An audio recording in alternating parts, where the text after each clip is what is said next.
¿Cómo te estuviste preparando a lo largo del año para este Dakar? How was your training during the year for this Dakar? We did a lot of testing, a lot of testing, and a lot of preparation. So, the problem is when they're in Europe and we're in America, we really never know how we're going to stack up.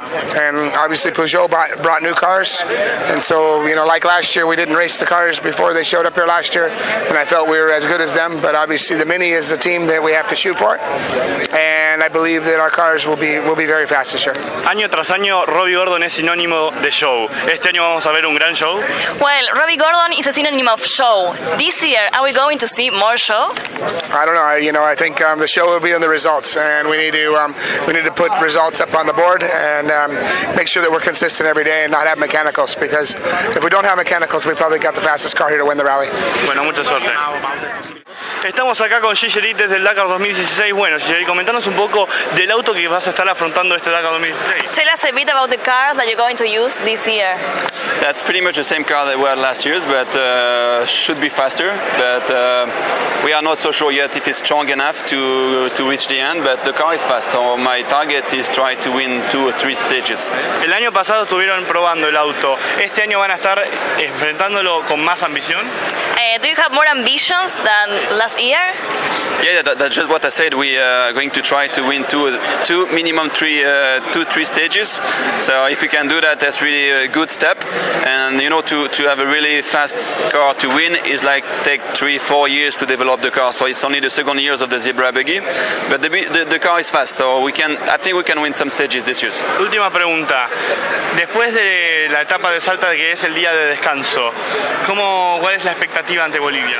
After the rest day, what's your expectation in Bolivia? What do you think about the stages in Bolivia? First, I fall in love with Bolivia. I really love Bolivia, so I'm excited to go there. I hope my buggy will be able to stay on one piece. So the first part of the rally is not for the buggy, so I'm going to try to stay close as possible, and then there is going to be much for the buggy, so then I'm going to push hard and full attack and win some stages. Muchísimas gracias y suerte. Thank you very much and the best in the race. Muchas gracias. Estamos acá con Stefan Vettel-Hansel, gran ganador del Dakar. Comentanos un poco cómo se viene preparando Peugeot para esta carrera que ya arranca. Tell us about your preparation, your training during the year with Peugeot. This year it was a lot of training. We did a lot of testing also with the new car, so the year was full of job. ¿Cuál es el secreto que tiene Peugeot para ganar este Dakar? What's the secret of Peugeot to win the Dakar? It's a little bit early now. The team is really young, and we need a little bit more time to win the Dakar. It's too early. Bueno, muchísimas gracias, Stefan, y suerte. Well, thank you very much and the best. Acá estamos con Carlos Sainz. Bueno, la verdad, horas, minutos, ya arrancó el Dakar. Comentanos un poco cómo te fuiste preparando con el Team Peugeot Total y la verdad, una estructura muy buena. Bien, todo ha ido de momento bien, ya con muchas ganas de que arranque el rally, que arranque el prólogo y deseando iniciar. El Peugeot de este año nada que ver con lo que era el año pasado. También hay muchos que dicen que se asimila a una Touareg.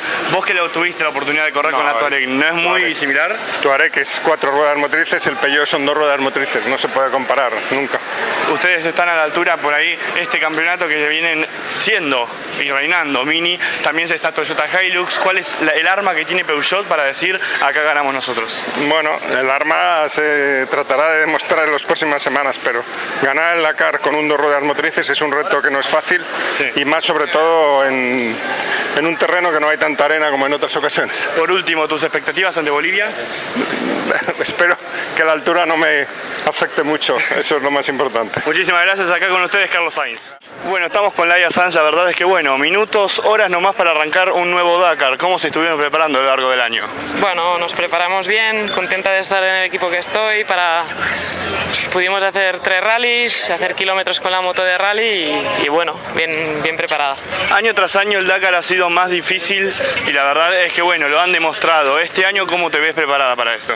Bueno, este año parece que la primera semana va a haber mucha pista, que no me va muy bien normalmente, pero vamos a ver. Creo que va a estar la dificultad en la altura en Bolivia y también en la segunda semana vamos a encontrar mucho calor y arena y navegación. Sí que serán 2 semanas largas. ¿Te va a favorecer más la segunda parte de lo que va a ser el pase a Bolivia? Eso nunca se sabe, pero yo creo que sí, que aquí pues en este tipo de pistas no me gustan tanto, pero ya cuando entras más en desierto y en navegación, pues normalmente me suele ir mejor. Bueno, muchísimas gracias y suerte. Muchas gracias. Acá con ustedes Laia Sanz.